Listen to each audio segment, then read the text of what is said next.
And welcome back, everyone, to Lantern Corp. By the way, I didn't upload the Hulu one yesterday because I simply forgot to.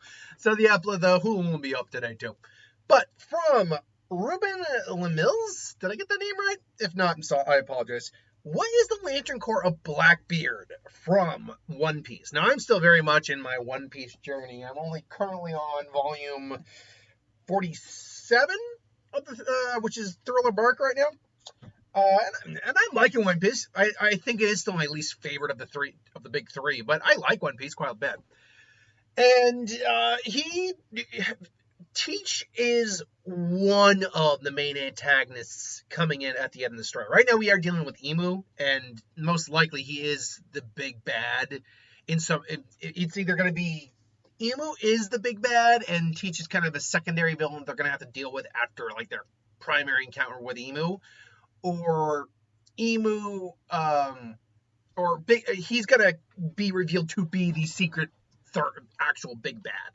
So, he is a major player and major villain in the series. But the question is, what emotional core does he really work with when it comes to Lantern Corp? Because he's not. The problem is he has a little bit of a lot here, but not a lot of any specific Lantern Corps, save for a couple. Let's get a couple of these right out of the way. The Absolute Lanterns do not work for him. He doesn't really have the capacity to understand what the right thing is. He's out for himself, wanting to go take his own route to be king of the pirates. He is not someone who's restraining control of their rage. He's not fearless nor enlightened or anything like that. So Absolute Yellow Lantern doesn't work. He's really not an agent of chaos in the same way a Absolute Black Lantern would be. Nor is he a Lantern of Sorrow, as he is not. He has no level of depression that would qualify for that. Hasn't been happy his whole life either, so I don't think that works. Not a Lantern of Shame. He's not ashamed of anything he's done. And he's certainly not a Lantern guy who values life. So this entire chunk of the board, gone. And Black Lantern's really, even though he killed Whitebeard, if I remember correctly, he is the one who killed Whitebeard. He's not like an embodiment of death or anything, even with the Yami Yami no Mi, the darkness fruit. Just because he's the embodiment of darkness doesn't mean he's the embodiment of death. Quite frankly, there are way more characters.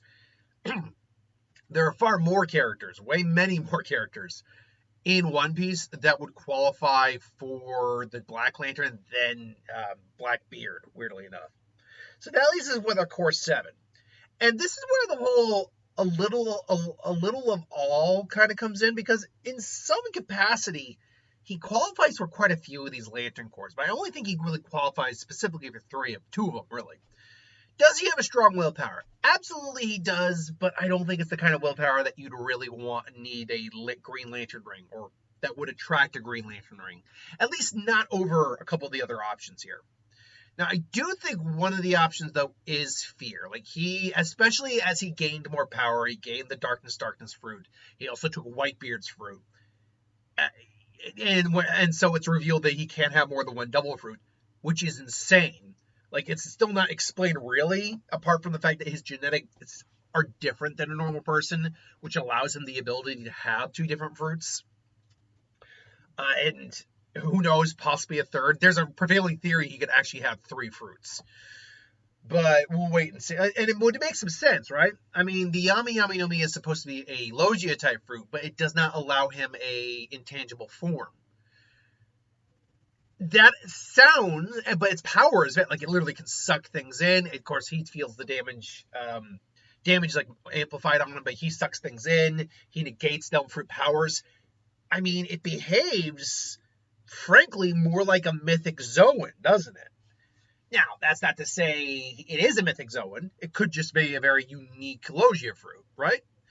But that's a prevailing theory that his Devil Fruit is actually his main one, is actually a Mythical Zoan. But assuming it's not, it would make sense that if he gains a third one, it would be a Mythical Zoan of some kind.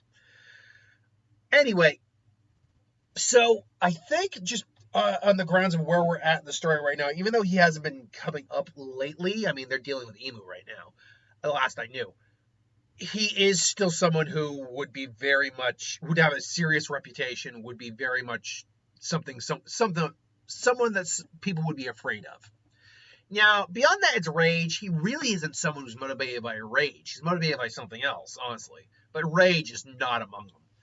He's not a Lantern of Love, although he does have loyalty to his teammate, to his crew.